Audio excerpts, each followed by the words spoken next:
Hello everyone, কেমন আছেন সবাই? আমি আবারও চলে এসেছি নতুন আরও একটি ব্লগ নিয়ে। আমি খুলনাতে এসেছি স্পেশালি ফর জামাই ষষ্ঠী। অ্যান্ড জামাই ষষ্ঠীর দুদিন আগেই আমি চলে এসেছিলাম। সো আই থট বাবার সাথে বাজারে যাই।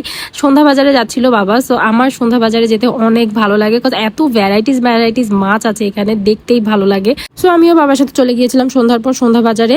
আর অ্যাকচুয়ালি সব কিছু ভিডিও নিতে পারিনি, বাট এই চিতল মাছ কাটার স্টাইলটা একটু ইউনিক লেগেছিলো, এই জন্য এটার ভিডিও নিয়ে রেখেছিলাম। এই মাছটা কাটছিল হচ্ছে, দেখলাম এইভাবে ছালটা ছাড়িয়ে নিচ্ছিল। দ্যাটস ওয়াই আমার কাছে একটু ইউনিক লেগেছে। আমি কখনো এইভাবে মাছের আঁশটা ছাড়াতে দেখিনি। সো আমি জানি না চিতল মাছের ওরা বললো যে এইভাবেই নাকি এর আঁশটা ছাড়াতে হয়। So okay fine.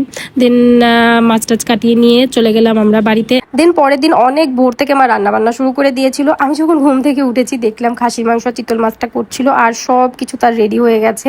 জাস্ট হচ্ছে এখানে তার জামাইয়ের সামনে যেই খাবারগুলো সাজিয়ে দিবে সেগুলো সুন্দর করে সাজিয়ে রেখেছে। সো দুপুরের আয়োজনে সব কিছু শেষ করে মা সকালের জন্য যা যা করার প্ল্যান করেছিল সেগুলো করতেছিল। এখানে ছোলার ডাল, লুচি, পায়েস, কাঁঠালের বড়া। আমি জাস্ট শর্ট কিছু ভিডিও ক্লিপস করতেছিলাম। মা যখন কুক করতেছিল তখন যে একটু শর্ট ভিডিও ক্লিপস নিয়ে রাখছিলাম, সো দ্যাট আমি আমার ব্লগে অ্যাড করতে পারি। এদিকে সকালের আয়োজনে সব কিছু যখন শেষ হয়ে গেছিল, দেন সব কিছু সাজিয়ে গুছিয়ে দিল, আর এইগুলো সব সুন্দর করে ডেকোরেশন করেছিল আমার বোনেরা।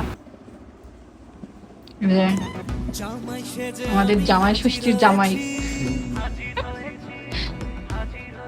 এই তো সবাই একসাথে আমরা অনেক মজা করেছিলাম। অ্যাকচুয়ালি বোনরা যখন আমরা একসাথে হই তখন অনেক মজা হয়, বাট একটাই কষ্ট লাগে যে আমাদের দিদি আর চিজু ওরা সব প্রোগ্রামে এইরকম বড় কোনো ফেস্টিভ্যালে অ্যাটেন্ড করতে পারে না, বিকজ ওরা আমেরিকাতে থাকে। সো এত দূরে থাকে যে সব প্রোগ্রামে তো এইভাবে আসা সম্ভব হয়ে ওঠে না।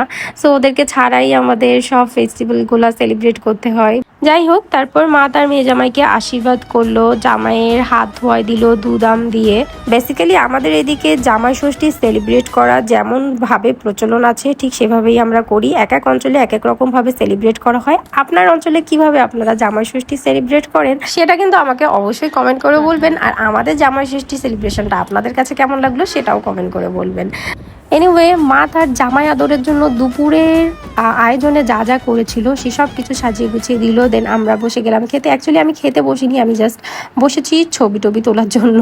সো দুপুরের আয়োজনে যা যা ছিল সেটা হচ্ছে রুই মাছ, গলদা চিংড়ি, চিতল মাছ, পাবদা মাছ, খাসির মাংস, রোস্ট, পোলাও, মুড়িঘণ্টের ডাল, দই, মিষ্টি, এগুলো। তারপর আমরা একসাথে ভিডিও করলাম, ছবি তুললাম। এই তো এভাবেই আমরা সেলিব্রেট করেছিলাম আমাদের জামাই ষষ্ঠী এবছরের।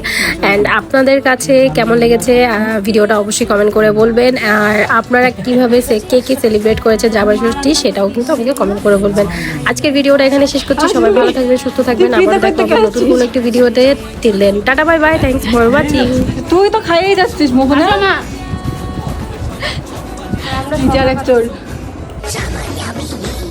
সবার সাথে সবাই ছকবাজিতে জামাই চাষুমি জামাই আমি সবার সাথে